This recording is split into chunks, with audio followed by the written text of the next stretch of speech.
Good afternoon, everyone. Welcome to the first full day of DEFCON. This is the 5th annual fail panel. Momentarily, there will be waffles. If you have a waffle, we do request that you please flip off whoever that was right over there. Just under general principle. We are requesting donations. The funds will be split between the EFF and cancer research, and we'll go more into the cancer aspect later, sadly. That's a whole other set of fail that's not actually funny, sadly. I'm David Mortman. We have my illustrious panelists and our assistants on stage to make a hopeful afternoon of fun and merriment. And the way this pretty much goes is we make fun of industry, we make fun of each other, we make fun of you. It's all for a good time. Are you about to say something, Rich? No. No, my personal fail right there. Okay. So I'm going to start off with the least funny part, and then we'll get to the really funny stuff. And that is that so at Fail Panel 2, I made a big deal about the fact that there's way too much sexism in this industry, and sadly that's not funny. And this year there's been a tremendous amount of stupid sexism going on in this industry. I'm not going to name names for the most part because really. That will be, but I'm going to make two exceptions because they're so recent. One is the lovely folks at RSA decided that really it was necessary to bring scantily clad booth babes to Black Hat. And frankly, I just have to take a quick survey. Who decides how to purchase their software? Do they base it on features, functionality, or the size of breasts? Breasts! Fuck you. Man breast. A good D cup will get me to buy anything. We will get to that. So the other special one, which I just have to thank Imperva for throwing this out at the last minute, was they decided they were going to post a top 10 list of pickup lines for Black Hat. And it's embarrassing on many levels, including the fact that they're not even remotely funny. Or good, or accurate. It was best summed up by a friend who called this a top 10 ways to never get laid at Black Hat. I actually thought that Imperva had gotten owned, and this was like a baggy pants thing. I thought it was hilarious. Oh, they did get owned. Sadly, it was by their own employee, thus proving that you do need to worry about the insider. So. If only they had DLP. Ooh. What's the D in DLP for? So, wait, first of all, are there children present? Are there any children? Are there people who act like children? Are there people under the age of 18? Mentally or physically, so I think you have one mentally up there. Yeah, McKay. Dave's looking for a date. No, I'm just trying to make sure I don't have to cuddle with Rich later in the Las Vegas jail. You never cuddle. He never calls. I just wanted to be held. Yeah. So we decided, Jack Daniel had the brilliant idea, and we decided to support him in this, that, the way we really have to do this right. If we're gonna really be out here as an industry saying fuck you to women, we need to launch a new company. Misogyny Networks. Hold on a second. Because if you're gonna do it, you should be honest. Our ports are always... Because our ports are always in promiscuous mode. Hey. I don't know. They didn't give me one. We gave you the Pong. He was last man standing. He's the interface that gets plumbed. We didn't have any children's sizes. How about gnome sizes? Yeah, baby. I got black cards for all of you. Actually, there was an ulterior motive for that. It kept his pants on this. We have no pants. I don't need one. All I know is that Larry's wearing long sleeves, so... Where does the shirt end and where does the sleeve start? We wonder about that often with you, Larry. So who's next, by the way? Who is volunteering to follow up this illustrious move? Larry. Larry. Yeah, Larry's next. The cable guy. Obviously, you've never seen him naked. No. Okay. Either way. Ours, the big one. Yes, I keep forgetting about that. There's a... Forget about that. All right, please bear with me for 1 second here. I need power badly.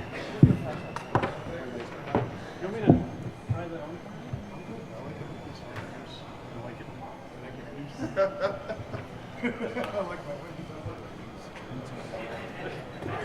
may be some individual outside.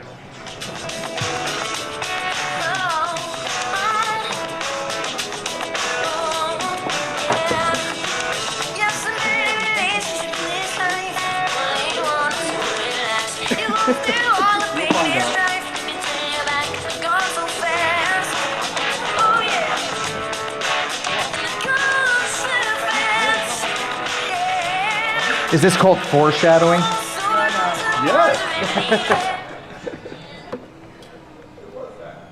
You're all right. That was Umbop by Hanson. What are you, a fucking mime? You wouldn't remember that, Gillis, because that was before you were born. Okay, now we're good. We're good.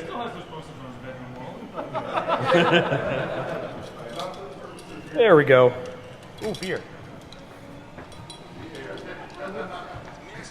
Necessity for the presentation. All right. So welcome to Fail Panel 5. Put that there, don't spill it on my laptop. Okay, and ooh, the sound of waffles.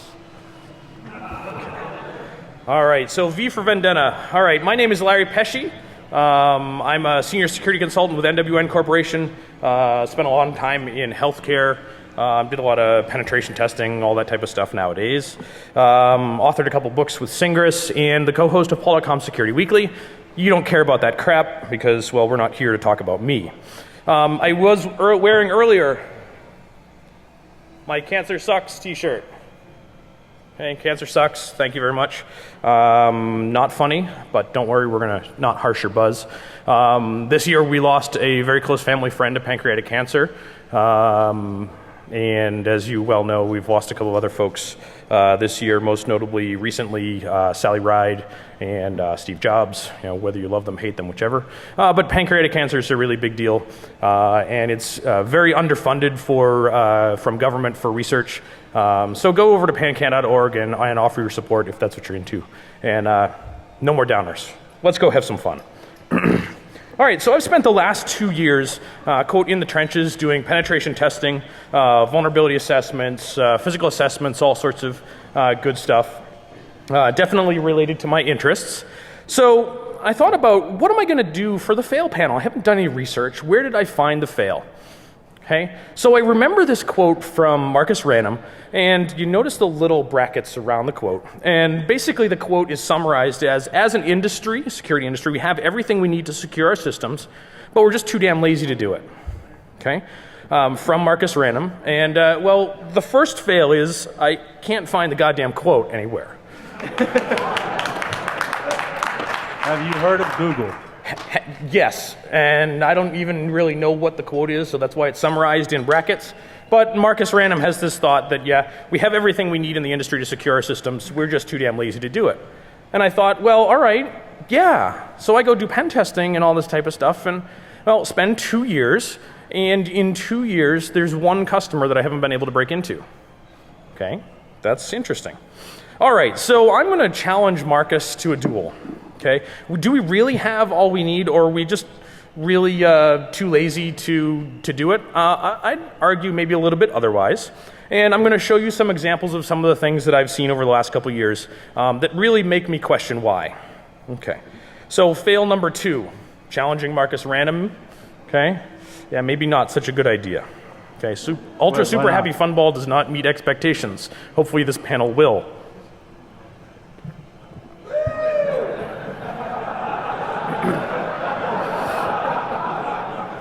So first we need to get in, right? Okay.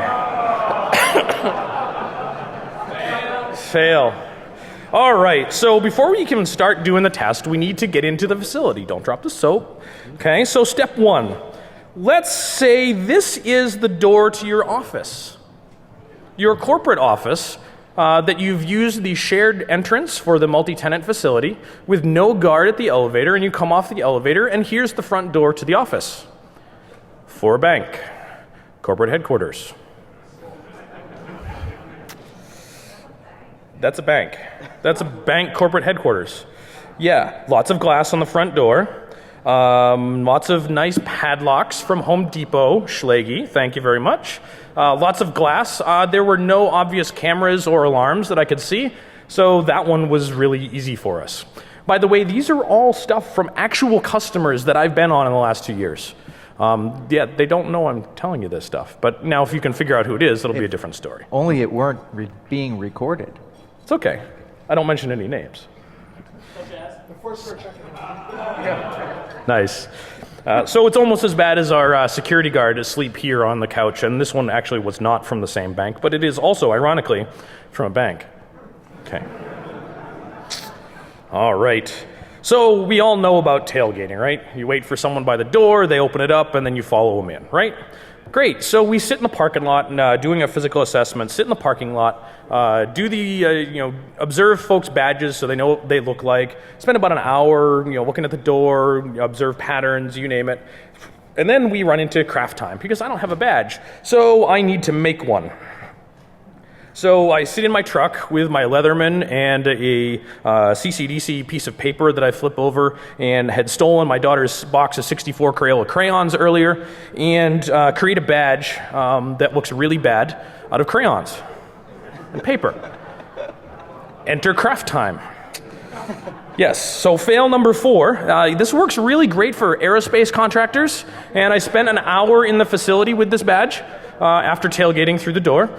And the only reason I got caught after an hour is I had entered a restricted manufacturing area and I didn't have safety glasses on.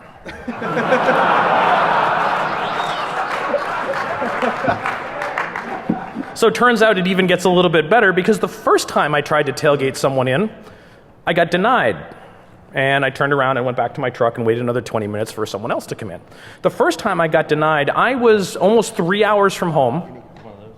So it was a road trip for me for the day. And the first person I tried to tailgate recognized me. Turns out, just down the street from our house, less than a 2-minute drive, there's this little Greasy Spoon family-owned restaurant where we go to breakfast every Sunday. And, well, it's like 4 tables, and, well, I have a unique appearance, and our daughter practically runs the place. She goes behind the counter and takes orders, and she's 4, so everybody recognizes her. And I show up, and who do I freaking try to tailgate into this office? Some woman that also goes to the Little Greasy Spoon 3 hours away every Sunday for breakfast. What luck. I know that story's bullshit. They recognize you because you were wearing assless chaps, right? Well, yeah, of course. All right. So also with this same aerospace contractor manufacturing, we had a 130% success rate on a social engineering attack that we did. Yes, 130%. I don't know if you can do math or not. I can. Right. So yeah, you send them an email, okay? Send them an email with a link to a website. Say, hey, yeah, we have an audit that we've just performed. We need to increase our password complexity requirements. Standard text email. Here's a link. Go to this website, put in your username and password, and we'll tell you whether you're going to need to change your password to meet the new password complexity requirements. Look, next, 130% success rate, you say? Yes. They tried it more than once. So let's coin a new term now Yeah. and call it enthusiastically fished. Yes. As Jaded would say, stop clicking shit. Premature officiation? What's that? Premature officiation? No, there was nothing premature about it. So in any case, the website that they go to is really bad. We steal their logo off of their website, and the HTML formatting is all like Web.5. So about the only thing that's missing is the blink tag. It's really bad, and no matter The blink tag is coming back in HTML5. I know, good. I'm excited. So no matter what they put into the form, it says, you're great, no problem, thanks, and then we go use it for all sorts of other stuff. The site looks really bad, and I want to show you what it looked like, but I forgot to get it, and it requires some setup. Fail. So fail. So instead, I'll offer you a consolation prize. So first up is this fine gentleman, Chris John Riley, in Colombia, dancing with a woman. He's apparently a wingman. He looks just like that guy right there. Yeah, right there. So Chris John Riley is playing wingman to distract this very nice woman away from James Arlen, who has apparently decided to dance with what appears to be a very, well, young woman. All right, so I mean, James, it's Colombia. I mean, in defense, I think you have bigger boobs than her. I do too. You notice that I still have the shirt on and somebody covered up out of modesty. So here's the thing. They brought in these championship dancers to show us how to do this stuff. And they danced for about an hour on stage, and then they started teaching us. You see what happens when you get a bunch of information security people and try to teach them how to dance? Fail. It did not turn out well. I would like to point out, though, as one of the elders in that group and the not grabby type of human being, we ended up having to dance a whole hell of a lot because some of the other speakers that went to Columbia were all hands. Chris. Like this guy? Perhaps. Perhaps. All right. So moving right along. Great. So we're in. We've got access to the facility, right? So what happens from there? So normally when we start looking at assessments, we worry about shared use networking closets. Okay? And well, this is maybe not the shared use that we always see. Usually they're sharing network closets with the phone guys or some storage or power and all that type of stuff. And well, that's one of the things that we call out on some audits because we don't like to see that. However, on this one, we saw something very interesting. This is a shared use network closet that was shared with the pharmacy.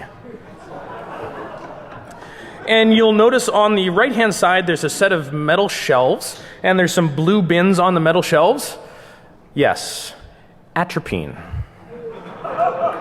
Speaking of atropine, the default toppings on the waffles are going to be chocolate syrup, whipped cream, sprinkles, peanut butter, Reese's Bits. And atropine. And or syrup, and or strawberry, and we don't have any forks. Are you using the... I'm not quite sure why we would need them. You came to the right place for that. All right, so moving right along. Yes, absolutely, drugs in the network closet. Awesome. Normally we worry about other stuff being in there and folks accessing that. No, we were concerned about the network folks accessing the drugs. You also note in the back, there's a dumbwaiter.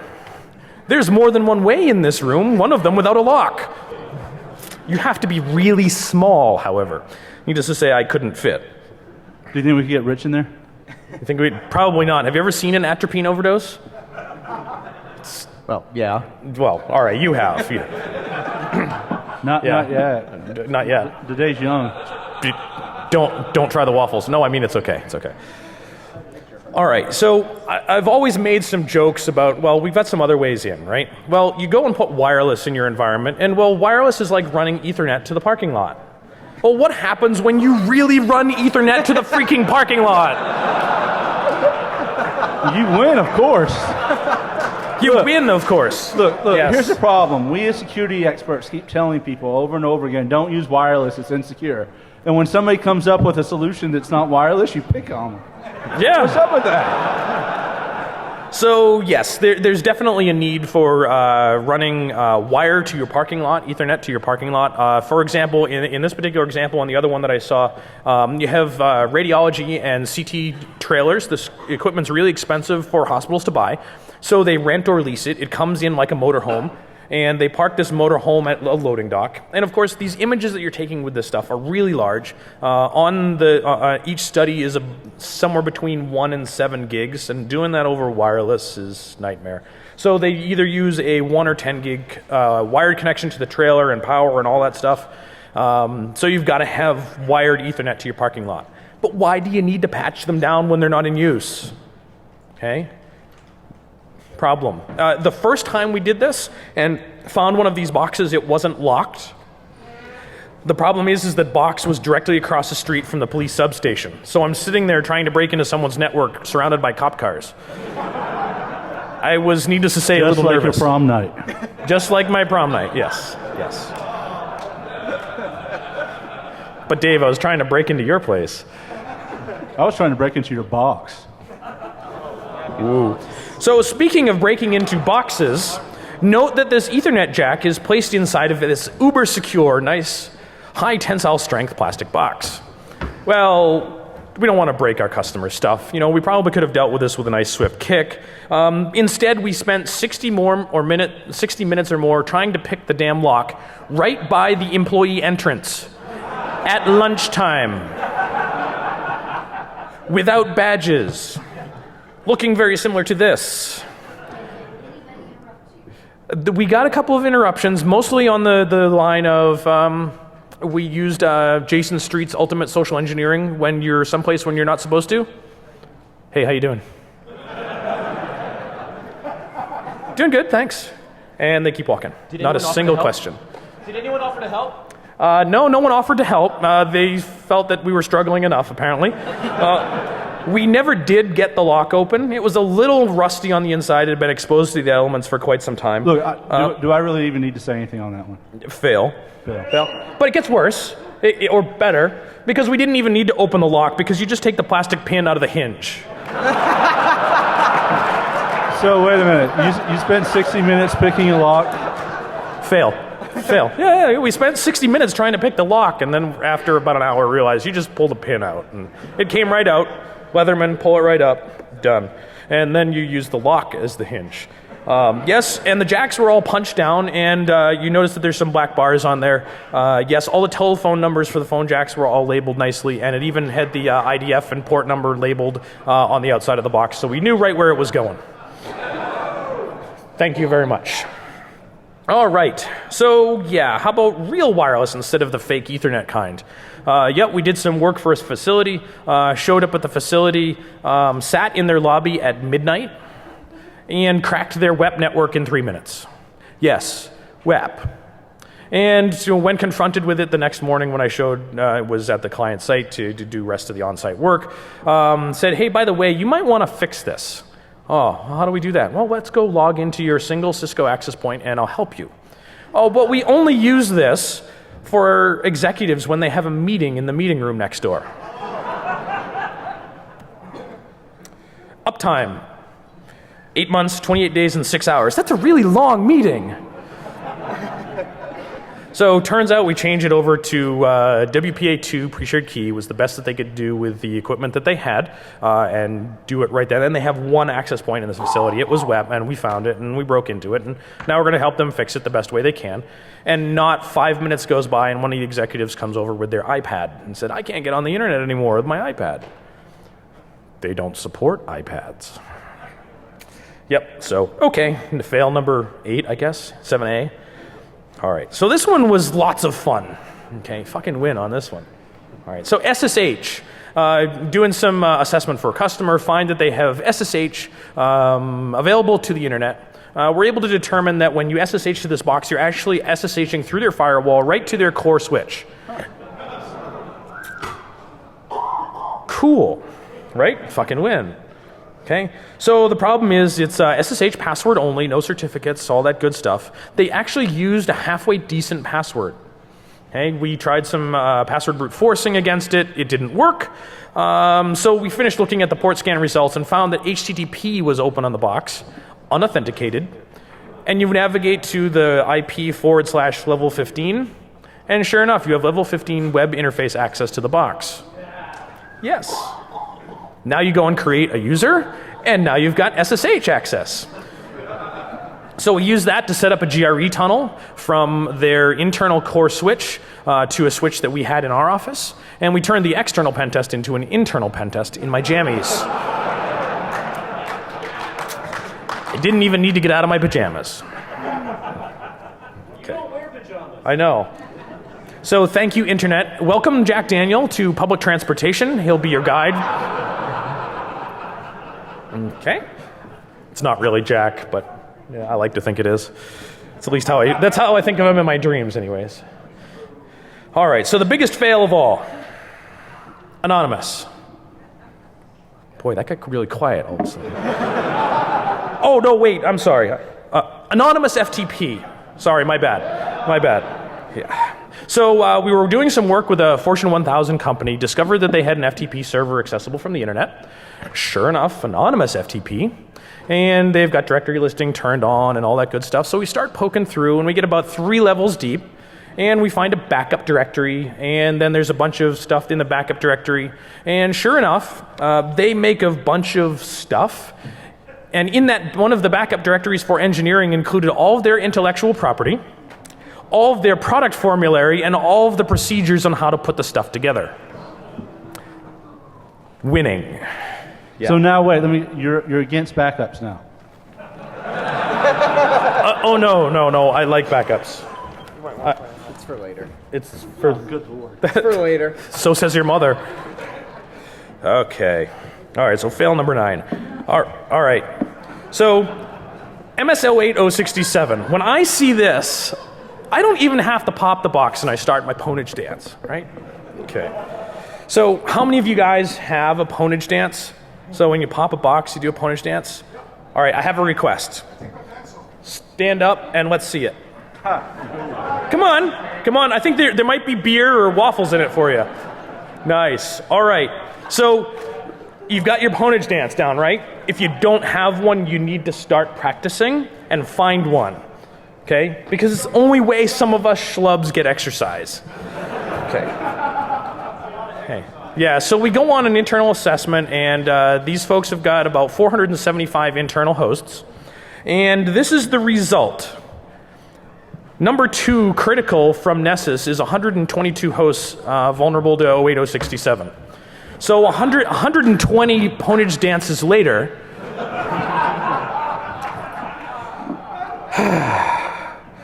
and if we start looking a little bit more at this, there's a whole bunch of other stuff.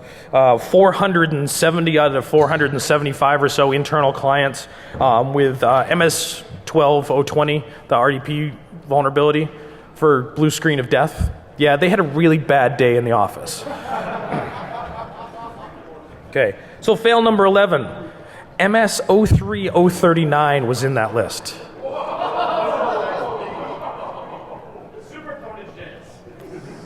Yes, but I was already tired from already having to do it 120 times. Okay. Of course. But I'm tired after all that dancing. All right, so fail number 11. Yeah, do we really have all the patches we need? Yeah, maybe not so much. All right, so after seeing all of this crap, and this is just some of the few examples that we've seen over the last couple of years, I'm thoroughly convinced that this is what happens in most IT shops, okay? And this is sort of an audio-video one, so bear with me a second here.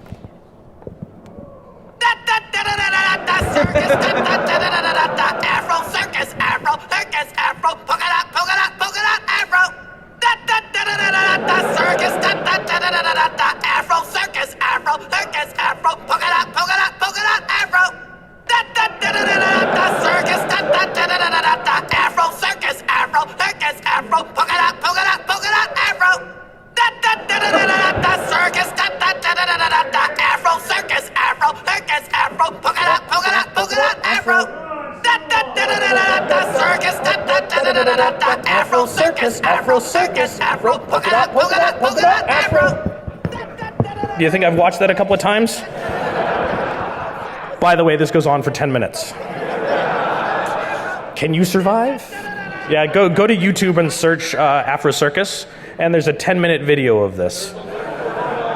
There's a loop for 12 hours. By the way, 4.5-year-olds are invincible to this. Maynard searches for Afro Circus, but for other reasons. Yes. Afro Circus. Afro Circus. Afro Circus. Polka dot, Afro. I know.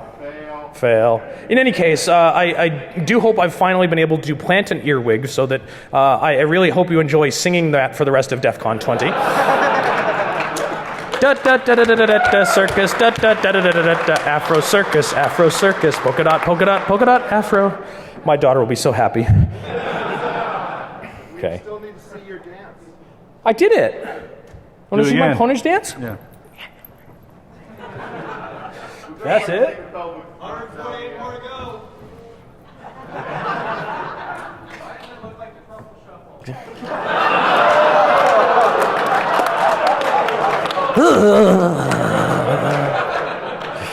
And because it's one from the audience. very similar to the Truffle Shuffle. So yes, thank you very much. Hey, you in the bushes, if you have questions, comments, loads of fun. Enjoy some waffles and some beer, and I will turn it over to the rest of the panel to have some fun. And thank you very much.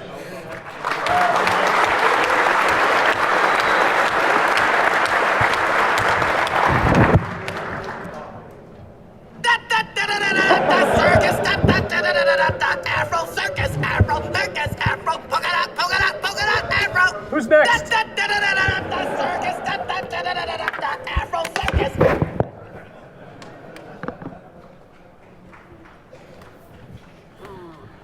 That just keeps going through my mind. I can't even think now.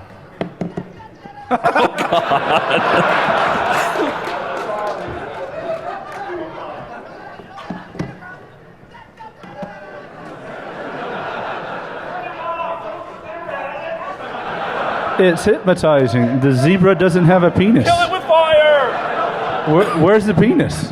You two. Where the penis at? You hear that a lot, don't you?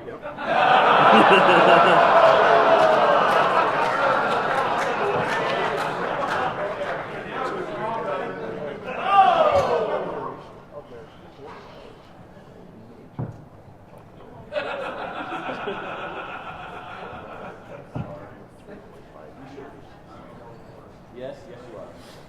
Yes.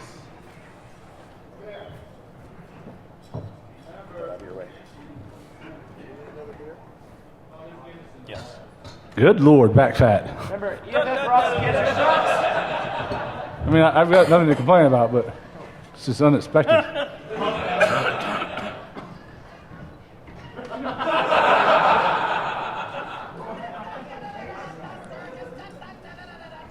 Does? No, Max, so well. How do we get the screen to go? So here's my first fail. I actually run Windows most of the time on my MacBook, so I don't actually know how to make Mac OS show up. Trying to get signal out? Yeah.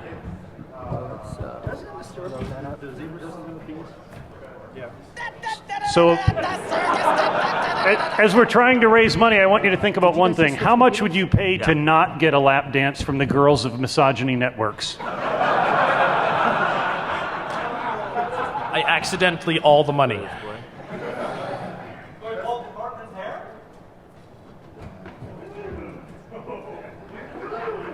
Apparently bald jokes are not popular here. It's interesting. I think there's only one qualified lap dancer on the stage at this point. Mortman, are you wearing lipstick? Absolutely. Okay. I was wondering why you look so good. He also has that silky smooth hair. Yes. You kind of just want to pet him.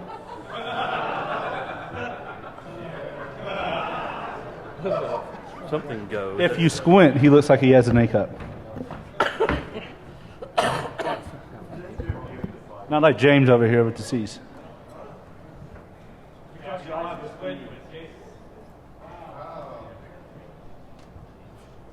You know, I hate to say it, but I actually feel kind of pretty right now. Okay, so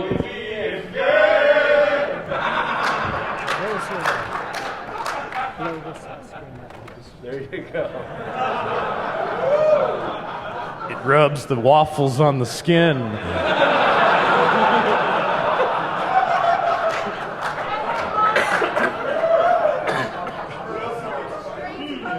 I'll do this.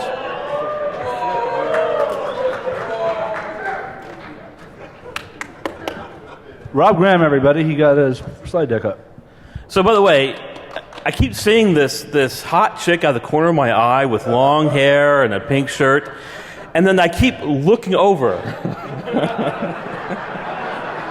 And it's Jack. There's something wrong with peripheral vision. So my talk is about security terminology. We work in an industry where we think about security. And we use phrases like, well, I need to secure this system, or I need, like the random quote is, we have the stuff to secure our systems. But we really don't. There's no such thing as perfect security. Even if you do everything the best, Random also has this other quote about the only perfectly secure computer is one where you cut the wires, and he shows these nice little scissors. And even then, it's probably not secure enough. You need to turn it off. You need to bury it. And even then, it's probably not secure enough, and so you need to, destroy it. So I think we're coming about this from the wrong way. And the way we should be talking about security is not use that word. We should use the word fail. So that's what my talk is about, is thinking about this from the other point of view, of fail. Thank God you're on a panel about fail. Yeah, thank God. Just so happens by luck, that's what we're talking about today. So we have terms like advanced persistent threat. So, 5-second rule. So we should be talking about advanced persistent fail. Like, we look at the RSA hack or the Google Aurora hacks, and how did they happen? Well, phishing attacks, SQL injection, or fail. So here's how we look at security. We think that, this is a picture from soccer, and there's players out there who are standing in front, hoping that their balls don't get hit, so they put their hands in front of the balls. And it's a good strategy and so forth and stuff, but this is how security really works. And the thing is both the attackers and the defenders are subjected to the same sort of chaos. Neither side really knows what's quite happening. When you do a pen test, you don't come in with a certain plan of saying, I'm going to do X, Y, and Z. You sort of say, what's happening? Oh, I find Ethernet out to the parking lot. It's a chaotic sort of a response to a chaotic situation. So instead of talking about things like worst practices, we need to think from the point of view of the fail industry. And that is avoid worst practices. Or we all know this word EPEAN. It comes from gaming and so on. But from the fail perspective, we need to have the FPEAN, the fail penis. Wait, what? Dave doesn't have a problem with that. Yeah, Dave's got a good example of that. Mine does nothing of the sort. And the fail penis is, we're not measuring how big your security EPEAN is. We're not measuring how well you do encryption. And this is kind of a funny thing is that you talk to a corporation that's got a recent security breach, and because of SQL injection or phishing or bad passwords or something, and they always have, their spokesmen come on, and they always have the same description of, well, yeah, we might have had SQL injection, but we have military-grade encryption. As if somehow this makes up for their fail. And they could spend $1 billion on security, but if you have SQL injection, you have fail. And that's what happened to the Sony breaches and the anonymous breaches. These were kids out there having fun, attacking large corporations that, in theory, spent a lot on security, who just happened to have a very small E-penis. Wait, what are you saying? Or F-penis. You know E-peen, right? No, apparently I don't. What? Fail. Is that electronic penis? Electronic penis. So it comes from the gaming world, where you have gamers who are trying to show how impressive they are and how big they are. Or from the hacker world here at DEFCON, is you go to any conversation and there's someone saying, hey, I've got the best tool, I've got the best electronic skills. Doesn't sound a lit term. I'm doing the Michael Jackson thing, I do the moonwalk, but yeah, no, you don't want to see that. I can't believe you don't know what an E-penis is. Why would I know what E-penis is? No. There's a certain, the law against you can't yell fire in a movie theater? I can't whip it out. There'd be like a drove of people stampeding each other Apparently for the you exit. also can't yell shooter in a movie theater. Too soon. So the F-peen, the fail penis, is you measure it the inverse, and that's what this equation is supposed to show right here, is you measure the inverse of the of the e-penis. The e-penis is large. Your fail penis is very, very small.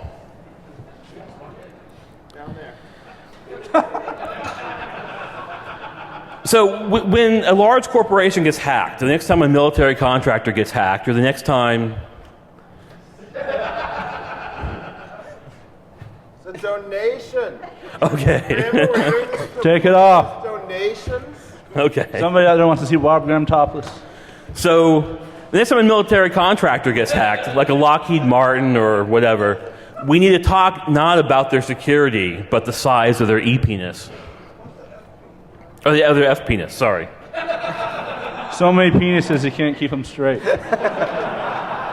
So what you're saying, we really want to have a really small F-peen. No. You don't want your small F-penis, your fail. You want your...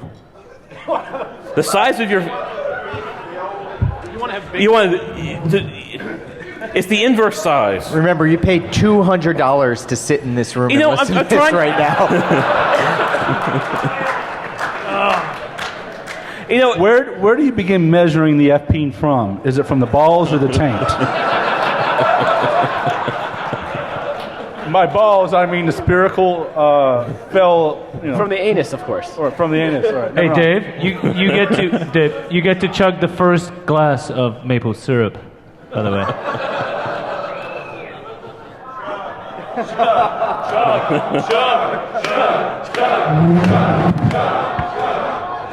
Are you sure this is maple syrup? This isn't some cream of a La Hoff or something, right? There's not like when I It is dark and lovely, Dave. all right. Well, I just don't want to chug it and have a picture of you jizzing in this cup on the screen now. Like it was sugar and salty at the same time. is there no protection for the people in the front row? You just care about the computers, not them.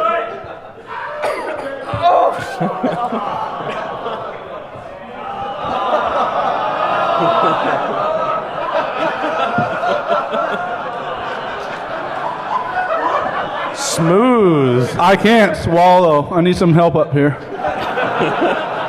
You've had a lot of practice. Come on. Dave, I hate it when it runs off your lip like that. I'm just trying to keep my F-peen big.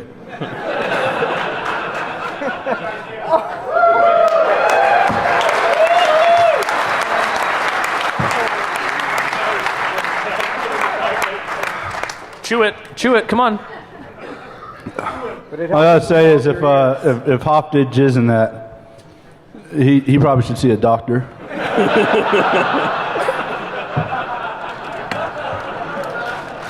I cannot tell what he's been eating by his flavor. Dave, you're not diabetic by any chance, are you? I think I am now. You need some room to cut that. No. It's the last thing I need. Isn't that the ass rum? David. So I figured out that I'm a bully, and one of the things I bully these days is the United Nations. Back in 2007, they had a big fail. Huge SQL vulnerabilities, SQL injection vulnerabilities on the website. And this is the homepage. You see in the lower right where hackers have defaced their web page. And so this was a spokesman saying, hey, we're definitely getting right on this. So I noticed a few days later that the SQL injection vulnerability hadn't been fixed. This was back in 2007, so I wrote a little blog post on it. It's a good example of SQL injection vulnerabilities if you want to help people understand the whole like Bobby table sort of thing from XKCD. This is a good example. I'm gonna have to stop you there for a second. It's literally like there's a giant ball of like rubber in my stomach now. Anything you hurl, you have to lick back up again. You know, this looked funny in Super Troopers, but take it from me. Unhinging your jaw is never funny.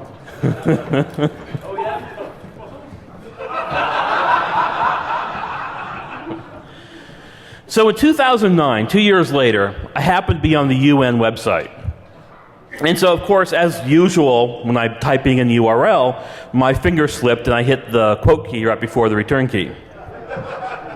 Purely by accident. I don't mean to do it. It's just a common typing problem I have. So I notice it has the same failure it had 2 years ago. So here are the screen diffs from...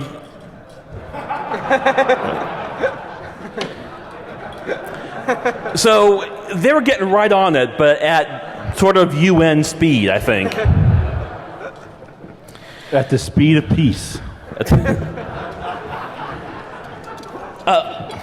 thank God it wasn't apartheid, because then it'd still be broken. And the funny thing about this was... I trust them to run the internet. Oh. So the funny thing about this was, it was 2 years to the day since my previous blog post. It just sort of just happened that way. I didn't actually plan that.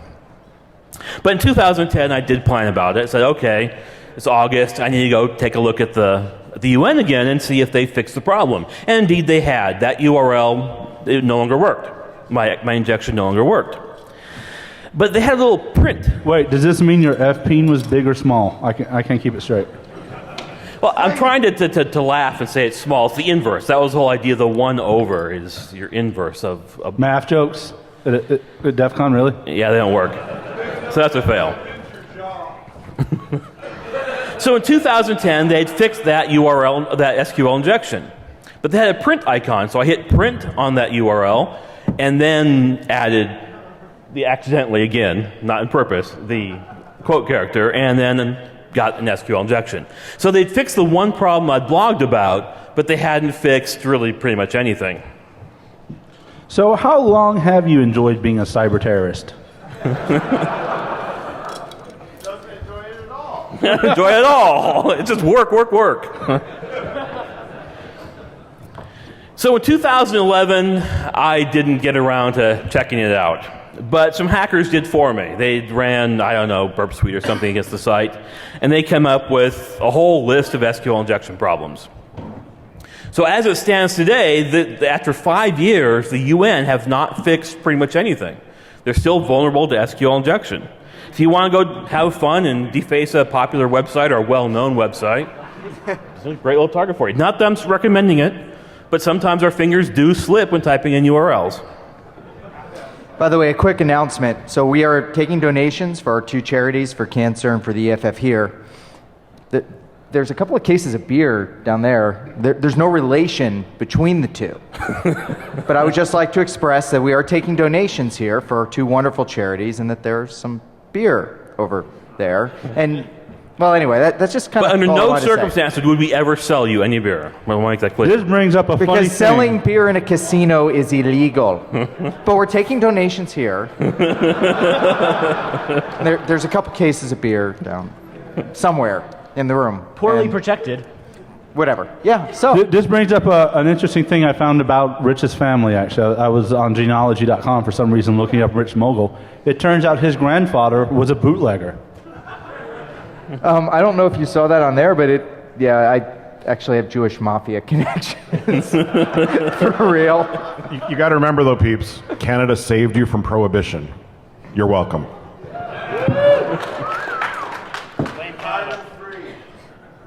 Blame Canada. So the funny All thing that about the hockey, UN blah, blah, blah, story is the persistence of this fail. After 5 years, they still fail. And that's why we need to use terms like APT or APF, is because SQL injection, how long has that been the #1 attack on the internet? Or how long has phishing been #2 on the internet? These things are extraordinarily persistent. So last year around March, there was another interesting fail. And this was the #2 registrar on the internet, the #2 certificate authority. And they had a fun little fail where they had bogus certificates were issued in their name. And this is the certificate. Of course, none of us can read it because we don't read base 64, but that's the certificate. Maybe you don't. You know, if you were to get up here and you want to just read it off for us and translate. It says... Oh, wait. So here's the quote from the CEO of Komodo, which, by the way, in RSA conference earlier this year, he won the award for the Entrepreneur of the Year for 2011 when he got hacked. And this was his quote. He said, "This was extremely sophisticated and critically executed. It was very well orchestrated and very clinical attack. All the above leads us to one conclusion, and one obvious conclusion that only an idiot would disagree with, and that is this was a state-driven attack. And some security experts got on board and agreed with them that this was not a random hacker. So I exchanged emails with the hacker back and forth. I tracked down, there's a comment on our blog, and he used a handle, and then I tracked it down to a Twitter handle that had just been created and found out all of his little contact information. So what you're saying is one of the guys in your midget porn chat room hacked Komodo. Is that what this boils down to? David, remember, you're the one who turned me on to it, so... So the guy said and the only person in there is Rich Mogul. I got 2 kids to put through college, man. Don't fuck with me. Or do. Yeah. So the guy said he's just a student. He's a computer engineering. He has no relationship to the government or the various oppressive apparatuses in Iran, like the Basij. He's just like any other student, just, hacking. So I asked him, well, how did he do it? Like, what advanced state-funded techniques did he use? And he said, well, it's just SQL injection, privilege escalation, getting a little shell prompt, getting a remote desktop with RDP, investigating things, running strings on binaries, and that's reverse engineering and finding the passwords and then getting the certificate generated. So how did we all know that this was from Iran? Well, the Komodo has logs, and it shows a bunch of Iranian IP addresses, and these actually turned out to be true. I talked to the hacker, and he said, yeah, he'd made a mistake in trying to anonymize his connection. Normally, most of his traffic did come through anonymous proxies, but he occasionally made a mistake, and some of his IP addresses came from Iran. So Moxie Marlinspike last year at Black Hat gave a really cool talk where one of the many things he addressed was the Komodo hack, and how he tracked down his log files on his servers, the reference, the referrer field from this guy, and found out this guy had been browsing his website. And what the guy had browsed coming to Moxie Marlinspike's website from was the Hack5 website, which is for people introductory to hacking. They actually got a lot of good content, and but came from a video on how to use SSL strip. And then he would look for the incoming search terms from Google that said SSL protocol man in the middle, how to. So this is what these experts are calling not a random hacker, must be state funded. Is a guy who comes from Hack5 wanting to know how to use SSL strip. Well, Rob, if you hacked Komodo, you didn't do it by yourself. You didn't wake up one day and just hack Komodo. There was probably a teacher or a president or something that helped you do it along the way. Yeah, they built the roads for me. Fucking Republicans. So one. Wait, you're fucking Republicans now? Now you will do anything to put those kids through college.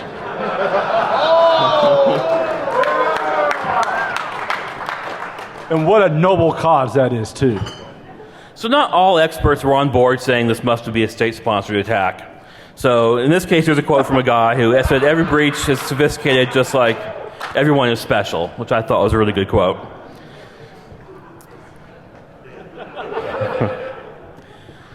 So what these people imagine is, I don't know, something like this. You've got soldiers in a room with computers executing cyber attacks and cyber warfare, aiming their cyber warfare at the enemy and launching them. And you have these intercontinental ballistic viruses that then hit them and blow them up.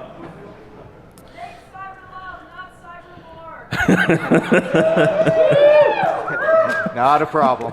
I'm pretty sure that's what most of the internet's about. When I met my wife on IRC back in the 90s, there was cyber, and it's nothing at all like what General Alexander wants us to do. That's what you think. It does seem kind of weird that the NSA has gone to a whole like cyber sets kind of thing. So this is what the cyber warfare really happens. This is from Kevin Smith from Die Hard 4. It's some Live guy free or in his die basement. hard. Live free or die hard. Speaking of fail, Die Hard 4 fits that quite well. Dude, that was the greatest movie ever. They rerouted all the gas in the Northeast to blow up one pumping station. Are you saying that can't happen? Come on. We have experts that can confirm that. It didn't So happen that what way. Dave and I do a lot is, I guess you'd call them APT pen tests. And it's not because of the advanced persistent threat. Well, we are pretty good. But it's about the fail. Their fail is so great that it makes the pen test so good. And the thing we like most is Active Directory. The Active Directory, if you describe it to someone like your mother who doesn't speak computerese, or your father, or your grandfather, depending on how old you are and how old they are, is Active Directory is putting all your eggs in one basket and then just dropping the basket arbitrarily. And so we have this site. It's a Fortune 500 company, and they have, I don't know, tens of thousands of employees, computers up the yin-yang, everything going through Active Directory with multiple domains, all trusting up to one root domain that's got one ring to unify them all. And so every year they hire a different company to do a pen test on the idea that, which is actually a pretty good idea, that they get some diversity from the point of view of pen tests. And the last two pen tests, the last 2 years, had gone well in that the pen testers didn't really find much. And so we came in, and there's really no better way of describing this other than we raped them. And so, Did you yell surprise first?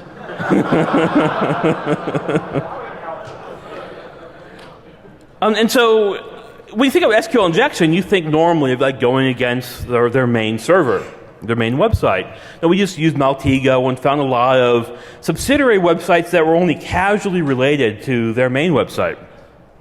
And I think the one we found, I kind of haze in the details, is one for the retirees union. And so it was in their Active Directory domain, but yet it was sort of outside their normal IT control because no one in IT really cared about what happened with the retirees. So, of course, you have then the typical story, SQL injection, yada, yada, yada. We now own Active Directory and then own everything in the corporation. And owning Active Directory means you own everything. It means you own all the payroll systems. You can create new employees. You own all the banking systems. You own the systems that the lawyers use. And by the way, this is the thing that they got them most twigged out, is that if we touch any computer that the lawyers use, that means we now have changed evidence. That now means we can get subpoenaed in any lawsuits they have with other companies. So they sort of panicked and behaved poorly. And so we were doing this on-site out through the internet back in again, but they came by with security and escorted Dave from the building. That's not that like a rare thing, though. I mean, that happens a lot. Well, we often don't complete our pen test because we get too many results. And then the next day, though, they escorted him back on, because he was there on site in the hotel room, because this was out of the hometown. Escorted him back on site and made him read a book, being that they realized that having him with all that control off site, out of not watching him, was worse than having him on site. I ate a lot of chili for lunch every day. It's pretty bad to be on site, too. So then much of the pen test was then spent with Dave just sitting on site reading the book. Not even a Kindle, because that's a computer. It's reading a book.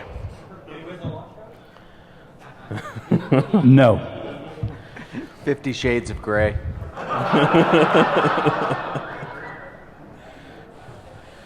So that was one way. So they said, okay, well, let's not do any more SQL injection. We know it's a problem. Let's just continue with the pen test with doing other techniques.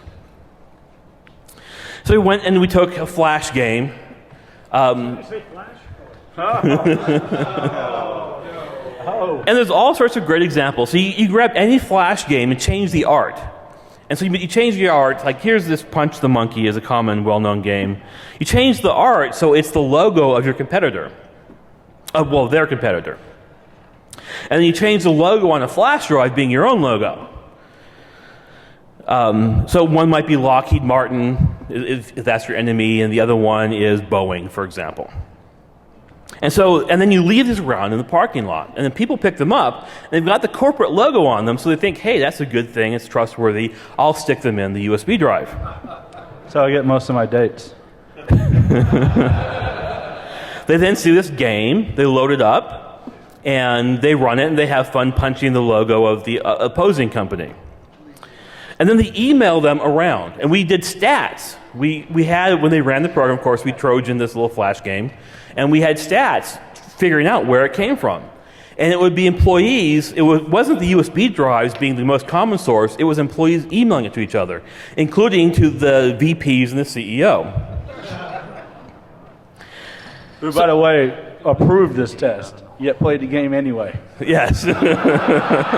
Yeah, this was a super secret test. Only 5 people in the company knew that we were doing it. And those 4 of those 5 people played the game. And then later on went, oh, we didn't realize it was this thing. But it came from an internal email server. I knew I could trust it.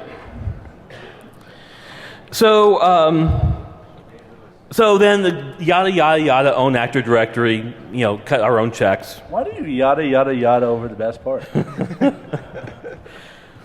So another thing they had laptops from Dell with full disk encryption on them, and they had FireWire on them. So of course there's a well-known FireWire DMA exploit, and they've done some other bad things. Every laptop, even the users did not have root of their own laptops. They didn't have administrator access. But they had the administrator password on every one of those devices that also worked on the active domain controllers. So we FireWired DMA, blah, blah, blah, and very, very short yada yada, you have Active Directory again. It wasn't too short, if you know what I mean. That's a Seinfeld reference for all you young people who don't get it. So here's the fun exploit. So again, you have the configure exploit, which us pen testers really, really like because there's a lot of it open. Their past pen test had not worked. Even though they had the configure exploit vulnerable to a lot of machines, the last pen testers couldn't exploit it. That's because the well-known exploits didn't work. So what Dave did is he grabbed a virtual machine, installed the same image they had running on machines. He ran the exploit, ran WimDGB, found out why the exploit didn't work. It was just a small offset problem, so he added 12 to the offset, and then the exploit worked. And then, of course, yada, yada, yada on the Active Directory domain. And I point this out because there's so much out there that the difference between active APT and just your normal kids just requires someone willing to go through one extra little step. It requires, in this case, the skills of actually, I guess, some reverse engineering skills, which Dave is very famous for, as well as just knowing how exploits work. And so that was yada, yada, yada on the Active Directory.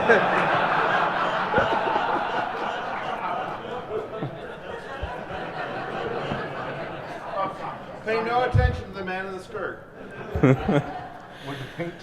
So anyway, that's my talk on fail. And my point again is, if there's no such thing as security, there's really just only fail.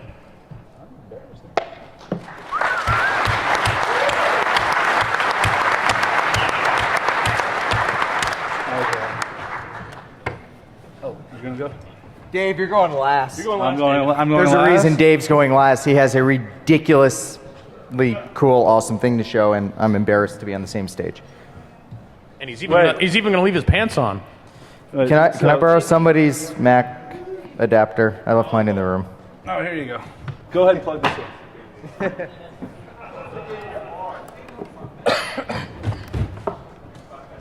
All right, so while we're waiting for Rich to plug up, why don't we all ask Rich to get naked again this year? Because he's been naked for, 3 years in a row now? It's not naked. All right, who wants to see Rich drop his pants? Say, rock the house. There we go. I've been working out, and for the safety of the audience, I will have to keep my pants on because we're worried about a stampede. This is spectacular. Well, don't be a coward all day, boy. Take the shot.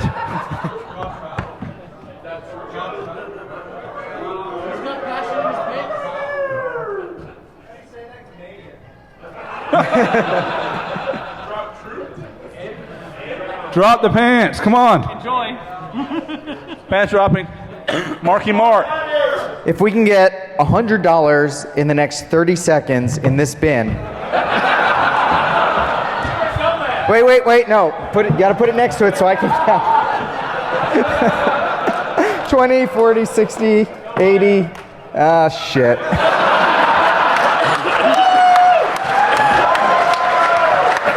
Ladies and gentlemen, I give you Rich Python.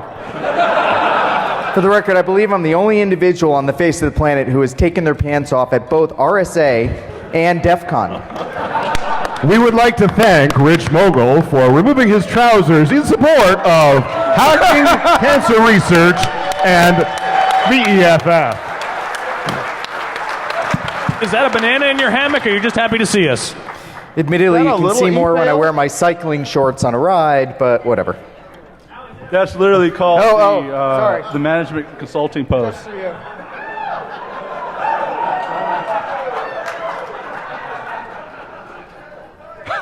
I remember one time on a stage. Things are so somebody put money packed in my there, he pants. couldn't get it in. Yeah, it was at the fail panel, and it was Larry putting money in my pants. You know what? I think that he knew he was going to take his pants off today, and he wore cool underwear. I may have done that. Wait a minute, you're not wearing cool underwear? Just to be safe. They're breezy. I like You to wear the breathe. same underwear every day? What the shit? Too much information. I swim with them on. That's good enough. All right, so this year I decided to go a little old tech. So before I got involved in information security, my name's Rich Mogul. My background was actually in physical security. So I used to run security at concerts, football games, those sorts of things. When I was like crazy young and absolutely shouldn't have been responsible for, or shouldn't have had that level of responsibility. Now they're just bringing money up still. I must have been that good. Yeah.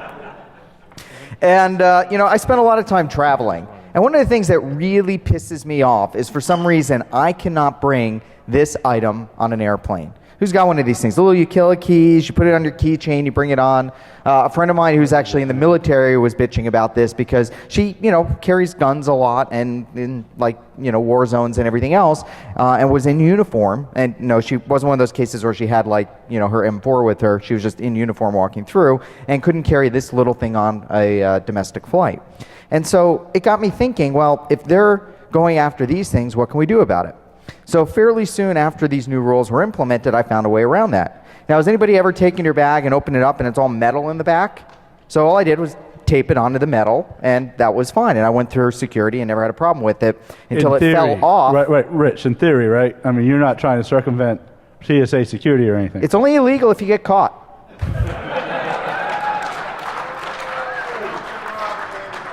So you're saying that you would sell beer Statute of limitations in a is what, 7 years? This was like 10 years ago. So are you saying that you would sell beer in a casino as long as you don't get caught? I'm not selling beer in a casino. There's beer in a casino and a thing. Yeah, I'm stripping in a casino for money. There's a difference. Anyway, apparently the tape wore off and it fell down into the bag and they pulled it off, and that was the end of that, and I bought more, and then they caught the next one on my keychain after a few trips, and that was the end of that. And then I was on a trip, and let me grab my props. What about your props, Rich? So here's my multi-tool. It's got, all sorts of blades and stuff on it, and I had accidentally left it in my bag. I went through security at 4 different airports before I realized this thing had just been sitting in my bag. And I thought about it, so I took it out, and then I went to the security guy at the airport, and I said, hey, I just want you to know, I've been through here about 4 or 5 times in the past month, and my multi-tool was, with knife blades on it, was in my bag by accident. I totally didn't mean to do it, but, maybe you want to do a little training or something else. And he goes, well, what was it? And I go, multi-tool, one of those Gerber things. And he goes, oh, those are really hard. And, okay, that instilled me with a lot of confidence. Well, he's accurate. It has a It is hard. hardness of. Did Quite he solid. say? Did he say it's really hard, or did he say it's really hard? He's like, yeah, it's like it shows up as a brick of metal, and I'm like, well, fuck. For Christ's sake. So I thought, well, what else could we do? And that's where I came up with the idea for DEFCON this year, because I didn't have a lot of time to do any coding or anything along those lines. And so I took a different point of view. And I thought maybe if I get a little creative, I could sneak some other things into a bag. Is this going to end with you taking a young girl to like Guatemala for sale? I told you it's not RSA. So I went ahead and I cut a little metal and did a little work, and here's the reason why. How many of you have bags, you know, kind of like this? This is a normal travel bag. It's in Eagle Creek. And when I look inside, well, it's kind of cool. So there's a picture of the bag. And one of the things in the bag is it's got this space for the supports. And conveniently, there's Velcro on there, so you can get those out if you want to turn it into a completely soft bag instead of a semi-rigid bag. It's one of the things that converts into a backpack. So just so we all know, how long does it take you to go from semi-rigid to soft? It depends on if you're in the room. It's hard. So here's the actual real strut. It's a little bit curved. It's made out of aluminum.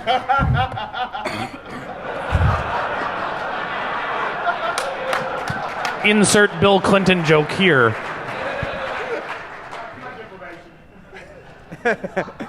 And I thought, well, you know, hey, I did my little thing with the utility key, so what would happen if I taped this onto the back? Could I get this through security? And then I went ahead and I did those modifications I was talking about.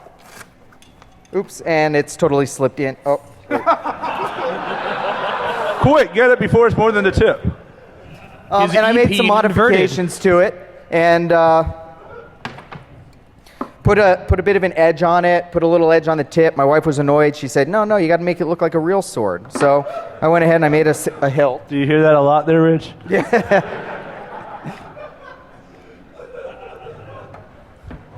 And so I made a nice hilt out of a non-radiation noticeable radio opaque material.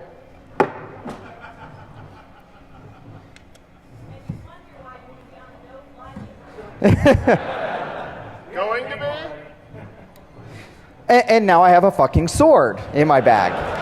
I like how it's size appropriate for you, too. I think I need to donate for Dave's comment, because that was really funny.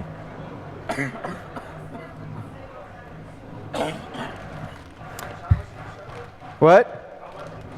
How much did I sharpen it? Only the tip. Yeah, not enough. Now, next part of the story is it turns out, I went out on Twitter and I said, hey, does anybody have an X-ray machine I can borrow? I got a couple responses. That's a normal question on Twitter. Yeah, reasonable. But it also turns out that a friend of mine is captain of a sheriff's department in a state not to be identified and has access to actually one of the high-quality machines because he's in charge of the jail as part of his duties. So I went ahead and I said, hey, what sorts of modifications can I do and get it through airport security X-rays? Because I got all my shit through back then, but that was like 10 years ago.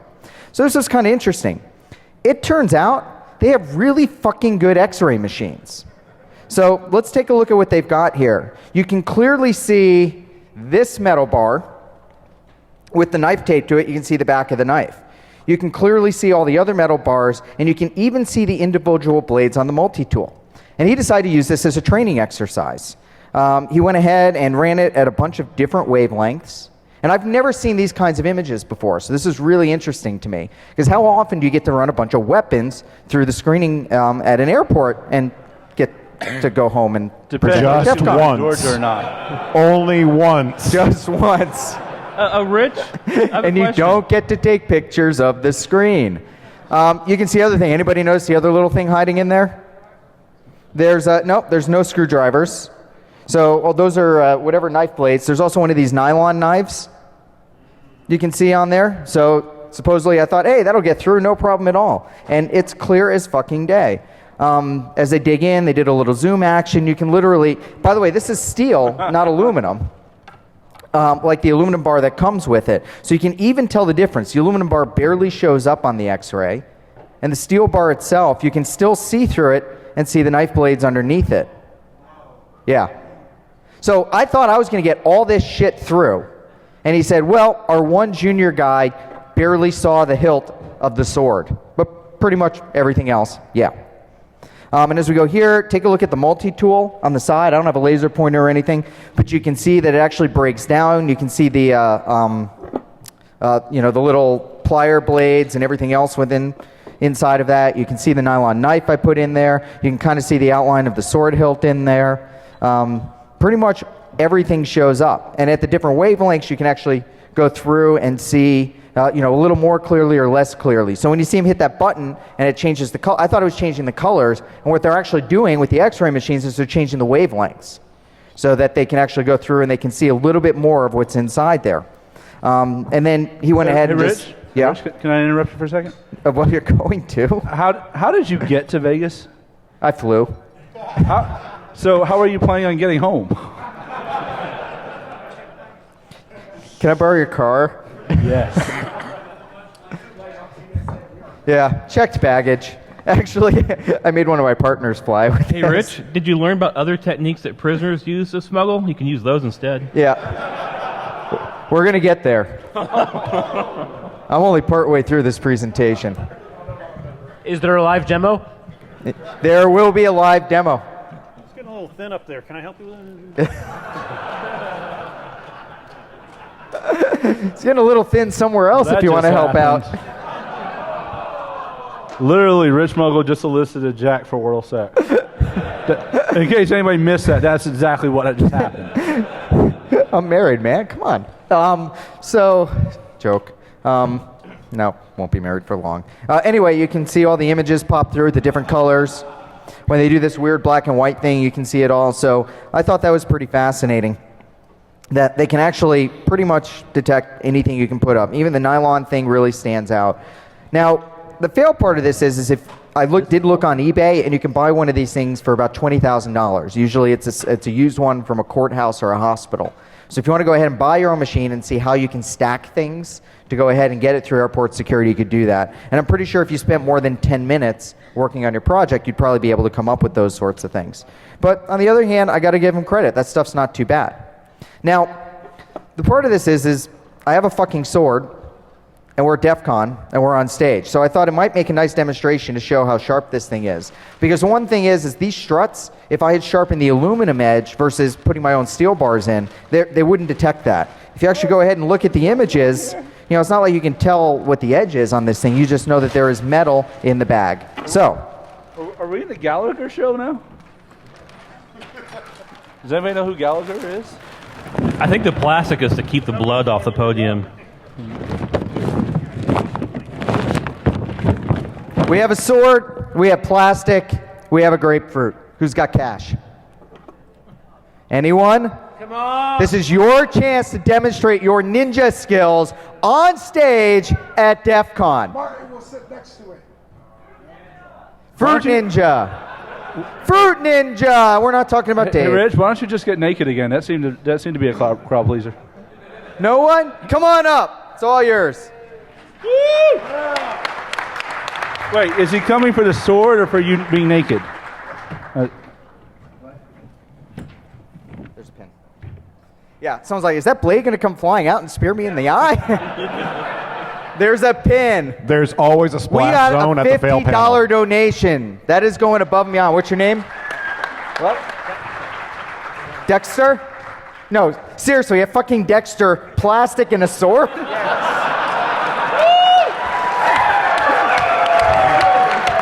You can't plan that shit. Only. This may be the most perfect moment in DEFCON history. Dexter, I present to you the sword. Gnome sword. This means you're the king of all the gnome people now.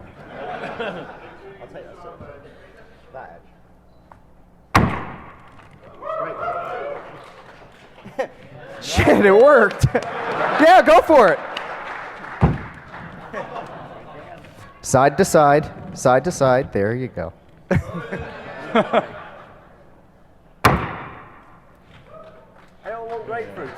Grapefruit. Thank you.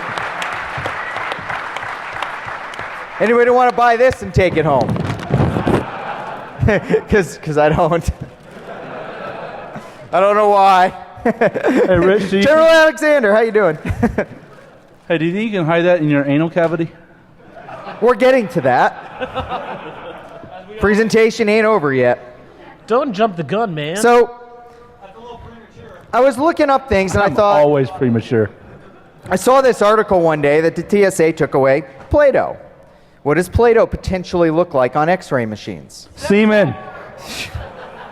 Does not look like the staff of a submarine, Dave. So, I did a little bit of research. We're not allowed to bring more than 3 ounces of fluid or gels on board an aircraft. A little looking around, browsing the web, which might mean they're going to be knocking on my door for terms like explosives, airplane quantity, revealed that, what the hell, it's common. Aren't you glad that you don't have anyone looking at your browser history? Yeah. Shit, did you hack me again? I think it was around 4 ounces of plastic explosives put on the right part of an airplane would go ahead and do that. So, we have the full body scanners that are supposed to prevent our ability to get those on there. So, this is Larry Pesci, and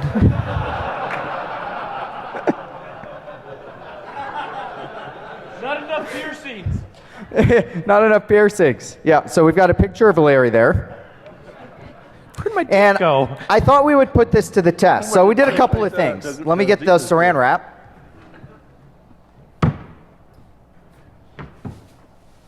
Oh, good Lord. He's getting a saran wrap. And we have Play-Doh. Who's got an ass? This is for science, people.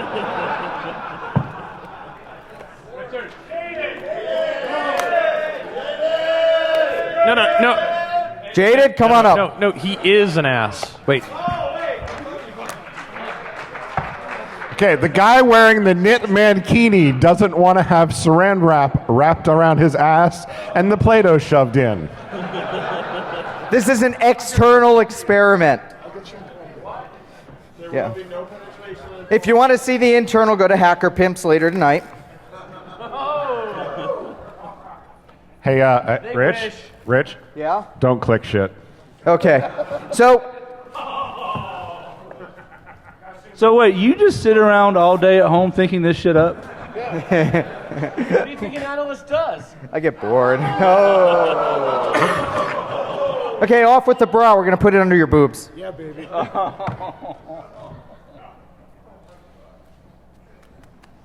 We don't want to get hair in it? All right. How many ounces do we think this is? Okay. So Rich, you say you don't want hair in it as if you've had some good experience with this, with the hair in it. Small E penis or big one? I can't get. I think we're going to have to go for the ass. The chest isn't working. You have no idea how often you hear that in horror movies. I'm good. Or my nightmares. All right. I think this one's not going to work. Oh. Nobody's willing to donate their ass to science. Why don't you put it on your ass, Rich? Gillis! You're all creationists. Gillis! Are you making a phallic symbol out of... That's not an ass. That's Yep. a small planet. I have no shame if you're still trying. That's no Lord. All right, what's up? Do I need to drop trout? Do it behind the podium. All right. Do we have some sort of... Do we have some sort of counter for the number of people who dropped trow in the fail panel? We're going to need more saran wrap. Gillis, I love you and all, but I'm not going to sleep tonight, I don't think. Oh. I'm realizing it's not Let's going hope to he stick. didn't have the chili burger for lunch. If you'd like to take it to the bathroom, though, hey, there you go. Give it a shot. All right. Mr. Mogul just sent a young man off to the bathroom. If you rolled that up the right with way, Play-Doh. He's on the run, and I'm not going.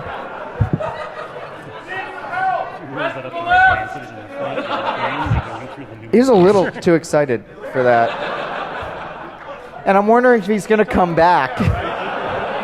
All right, who's got a stopwatch? Wait, do you really want the Play-Doh back, Rich? Apparently, you can roll it up the right way, stick it down the front, and look manly. What fun would that be? So, like Mythbusters, I thought, what else could I do to take it over the top?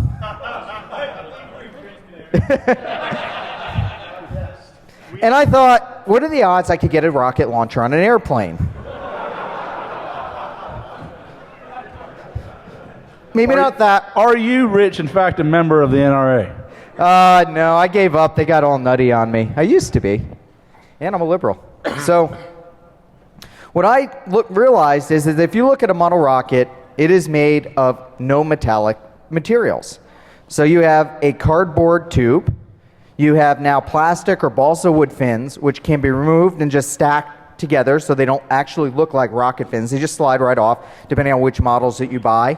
And so it just looks like kind of a weird shaped thing. What? Incoming.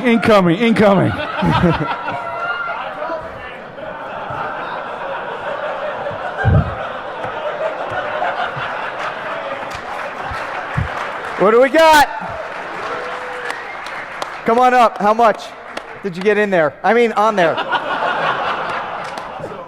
got 2 baggies worth.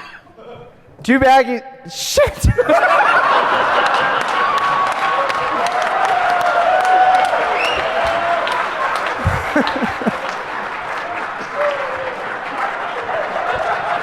Time to make the waffles. Rob, do you have any more gloves? Martin, give me 2 of those. It's too late for gloves, Rich. You're infected. I still have to pee later, and I might not have a chance to wash my hands first. How's your e-peen doing there, Rich? So let me just recap this panel so far. We've had a bunch of overweight people in strappy T-shirts. We had a guy talk for 20 minutes about penises. we found out it's not good to run Ethernet out to the parking lot. And we had a gnome with a sword pick up some ass Play-Doh. And these people all paid $200 cash at the door to see it. All right, so. Well, I call that the aristocrats. Yeah. So no metallic parts, the propellants and everything else are the sorts of things that you could, I didn't have enough time to go into all the details, but you could very likely get through. And model rockets, if you pack them with gunpowder, Rich, do things like explode. I'd like you to go home without an anal exam that you didn't intend. So we took that. We actually got a whole launch system with no metal parts in it. We went ahead and we put a gunpowder payload in there and decided to go ahead and launch it out of our bag. I live in Arizona, so that's not only legal but encouraged, especially if you point it south. And here's the one where it blows up. So the problem is we launched into the sun, but you get to see a little bit there. The rocket exploded. It completely obliterated all the pieces. Now this, look guys, this isn't exactly realistic, but I like to blow shit up and thought it would be fun. And there's another last view of the rocket launching, and you can kind of see the puff up at the top where the payload goes. Tell us more about your payload there. When I mentioned that I was doing some project with explosives, Nikita, who runs, is the only one of the only 2 paid staff members of DEFCON and runs all the speaker stuff, said, seriously, no fucking pyrotechnics on stage at DEFCON. I already told one speaker no.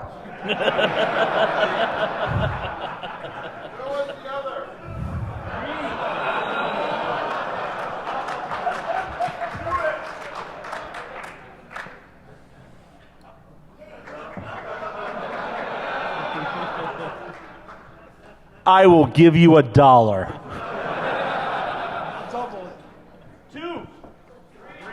If you put that up your ass and hit the button.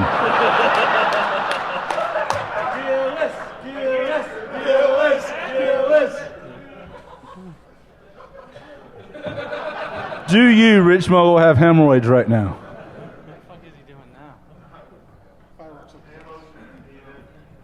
Was he doing all the right stuff? Okay, you got to put the safety pin in. 3, 2, 1. Are you really doing this?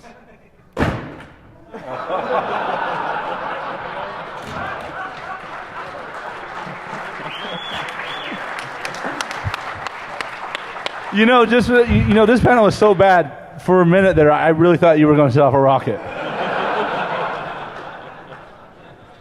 Were you worried or hopeful? I was a little excited, a little trembly. Yeah, so that's it for the slides, folks. Thank you.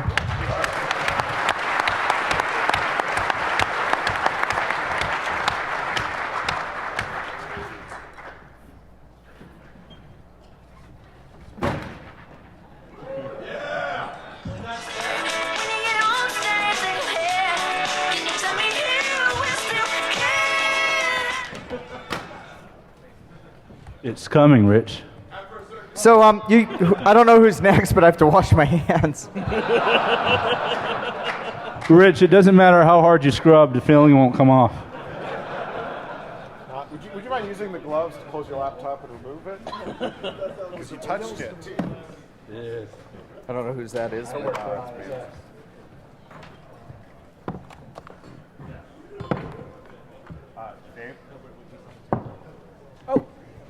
The way this is going, I'm just leaving gloves up here on the podium.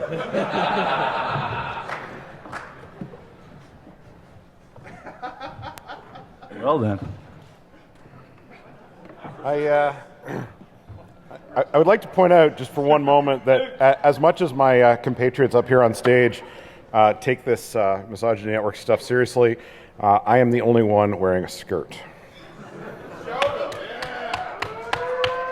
And a thong.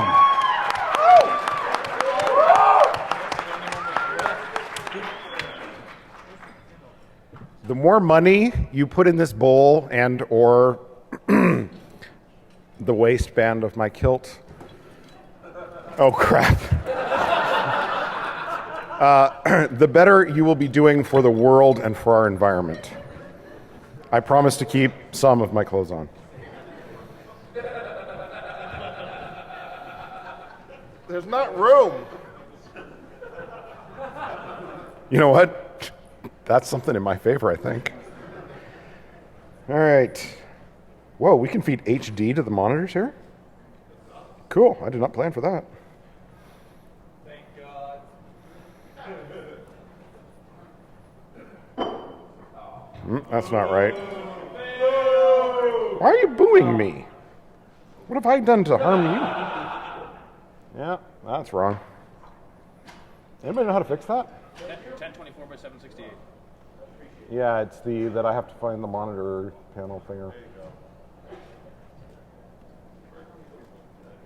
Was anybody else going to chug syrup, or was that just me?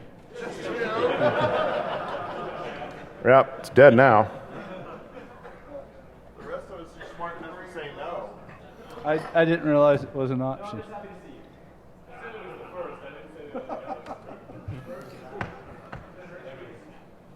You know, every now and then. I did, actually. So I'm going to reboot my computer. In the meantime, Take it off.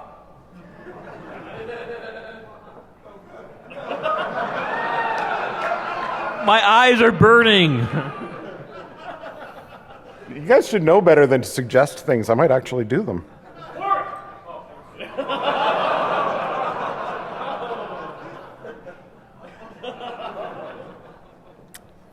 I'm just going to prepare for my talk silently. So you guys know that we're collecting donations here for a couple of good charities. Can anybody name the charities? Fuck cancer. Yeah, you know, none of you can get the stuff in the same order, so that what you hear is that there's 4 charities. I was going to talk about this for a bit during the time when I'm actually supposed to be talking, so I'll talk about it now instead. So that cancer thing really sucks, huh? Has anybody not had someone contract cancer in their lives? Why the frack did that just reboot? Oh, sorry. Has anybody been untouched by cancer in their lives? Yeah. We have one hand? Yep. Gentleman in the hat right there. Wait, where? Yeah, you are a lucky man, sir. The rest of us, not so much. We're out of time. We have to get Dave on as well. So. Yeah. Okay. Does your computer work, Dave? Yeah, I got a thumb drive. Should we go to Dave and come back to you? Yeah. Dave, you're up. Oh, hang on. We're going to switch to Dave for a second. This is what happens when I get close to you. Yeah. Where's the fucking thing? Yep. What do you first?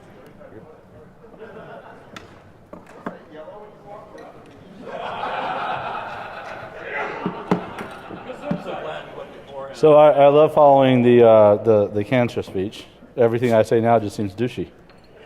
And I'm going to blame it on that because it wouldn't have sounded douchey before. So I have attention deficit disorder. It's Really? Yes, it's a horrible thing. I sometimes will start a sentence and forget what. So Dave, how many guys with adults with adult ADD does it take to change the light bulb? Hey, let's go ride bikes.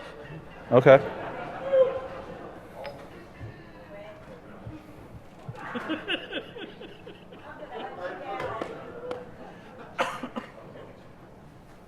Dave, what'd you do?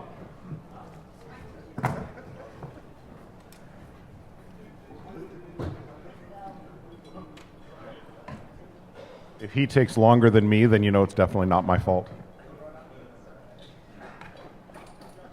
All right. So the point is, I have attention deficit disorder and I drink a lot.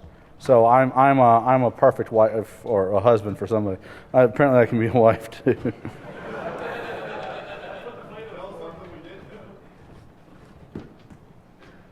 All right, whatever. I don't have one of those great slides that tells you who I am. I'm going to work on that for next year. So I am easily amused. So I was at one of my favorite bars one day, and I saw this. Everybody's seen this. It's like a Windows error display on something where you don't think it runs Windows. It turns out this was a jukebox. And I walked by and went, well, hey, that's pretty cool. My jukebox runs Windows. That's pretty neat. What else does it do, right? Oh my God, I can play songs on the jukebox from my phone? Nice. Yes, you can. It's called BarLink. That sure was neat. Back to my beer. Requisite woman with an assault weapon and me in a bar. Wait a minute. Wait, hold on. And this is actually in real time how it happened. Wait a minute. That sure does seem like a lot of work they did to make it able to play music from a phone in this one bar. I wonder how many other bars or locations. How does song submission work? HTTP. Be gone, evil temptress with beer and guns. There's hacking to do. I'd like to say I actually said that. So I jailbroke an iPhone. I cracked the app. If you've seen any of my other talks, this is easy. If you haven't, just imagine in your head I'm doing something magical and wizardry like right now. Like leaving it in a cab? Yes. I disassembled the app, and I started sniffing it. And oh my God, sure enough, this application that will cue music on a jukebox goes over the network. It goes to a very specific place over HTTPS. And it uses a method called login in the application initially. But what it really wants you to do is tie your location, and it will find jukeboxes around you and say, hey, you can play at this jukebox because you're within 150 meters of it. Right? So I then looked for a couple of more strings that actually help the application use the iOS interface to find out how far you were away from everything. I found out very quickly that I could make it so that I was within 100 meters of every jukebox in their network.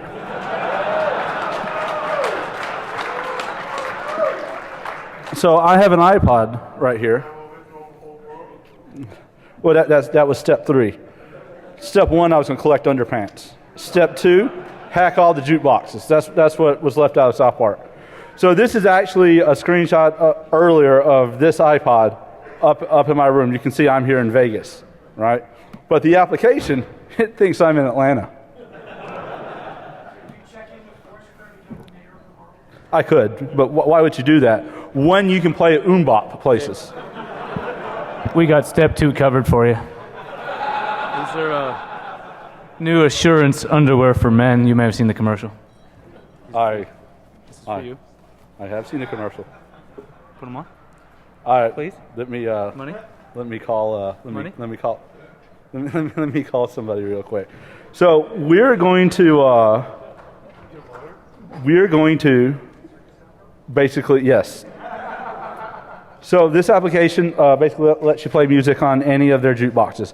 It authenticates you, and then when you requested a song be played, you have to specify a location ID. There's nothing stopping you once you've authenticated from just submitting the song ID and every location ID.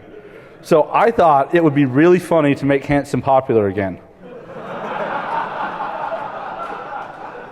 So what I'm doing right now is actually playing Hanson on every jukebox in their network.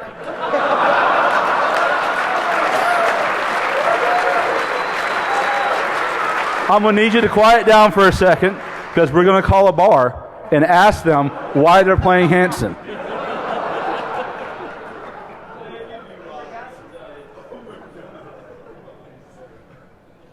This is why we wanted Dave to go last, is because we all suck.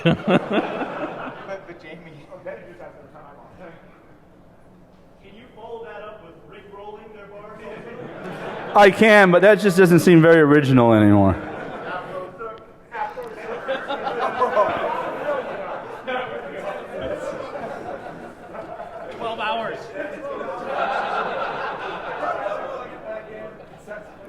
All right, hold on one second. Hold on, quiet now. Put it on speaker.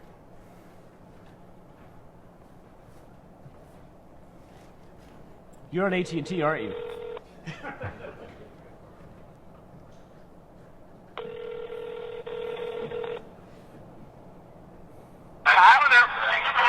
Why are you guys playing Hanson? Why are you playing Hanson? Why did you play Hanson, David? Thank you. So I do this quite frequently. I have a cron job scheduled. I have a cron job scheduled to pick a day of the week, or pick an hour of the day and a minute, and randomly play Hanson. I then found out that the statistics that they're using those jukeboxes actually affect things. Like people look at it and see what's popular now. So my goal for next year is to have Hanson as the #1 selling artist in the United States again. I'm done. Fuck you all.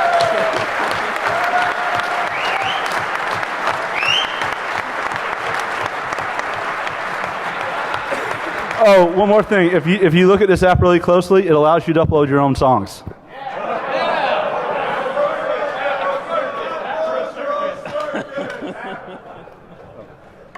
Dave, where can we get a copy of this application? The Mac App You Store. can get it at the App Store, actually.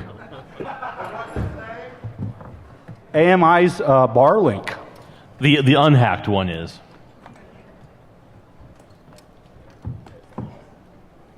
I made it turn blue. You're pregnant.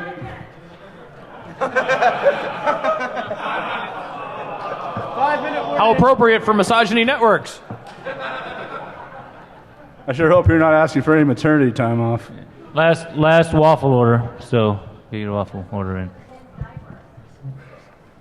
There's room for more money in the bucket. Absolutely, more money in the bucket. You're off. There's still room.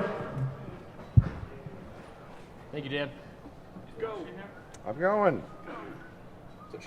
Yeah. Is Marcia from the EFF or anyone else from the EFF in the room, please? Bueller? I'm from the EFF. Bullpucky. Arg. Keep talking. I'd like to point out I'm sober.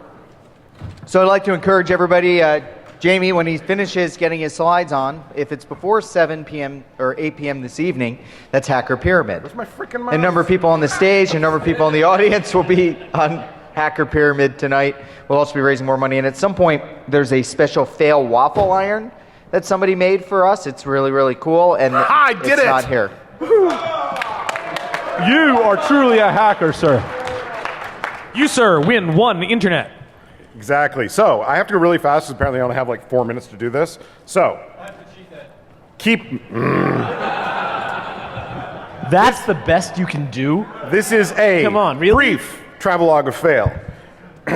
So last we met, I was wearing a shirt. After DEFCON last year, I went home and we moved within 2 weeks of finishing DEFCON. I would strongly recommend that you do not do that. I also discovered that I hated my job. This was my standing desk in my cubicle. They couldn't order the right size standing desk. Apparently I'm the tallest person in the corporation. But Solaris 7 manuals. I finally found a use for Solaris 7 in my daily life. Also, somewhere Scott McKinley is very happy. McNeely is very happy. Yes. You're taking up my time, sir. Winter. I was starting to get sad, and cancer was starting to affect more and more people in my life. There are entirely too many people who are dealing with it, and I hate to say this, but it's criminal the number of people who are dealing with it quietly without anyone knowing. So I will tell you this right now. You know someone who is dealing with cancer by themselves. This is not cool. Go to hackcancer.com and learn. What you do when you get sad is you go on vacation. So I went to Disney World with my family. Thought I was having a heart attack. Rich and I are brothers in heart attacks at this point. I got a cool new job in the Bay Area. That's great, except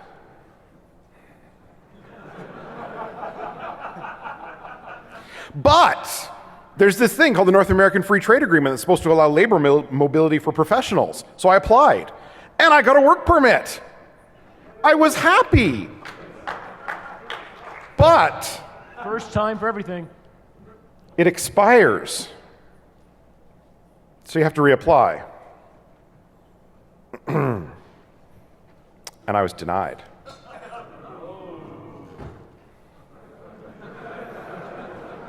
Come down to Phoenix. We'll take care of you. What the hell does that mean, Rich? Arizona is all about the immigrant law stuff. So there's this thing called a management consultant, and it says that you need to either have a bachelor degree or have 5 years of experience in a specialty related to the consulting engagement.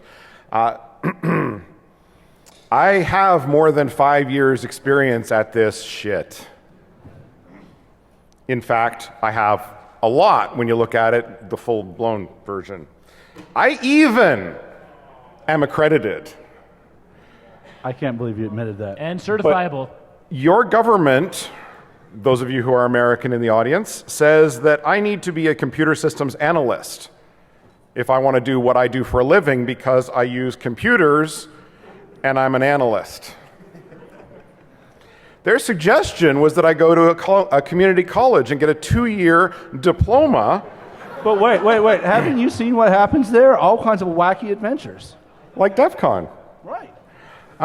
Except that would still only qualify me as a computer systems analyst. Because that's what Homeland Security has decided.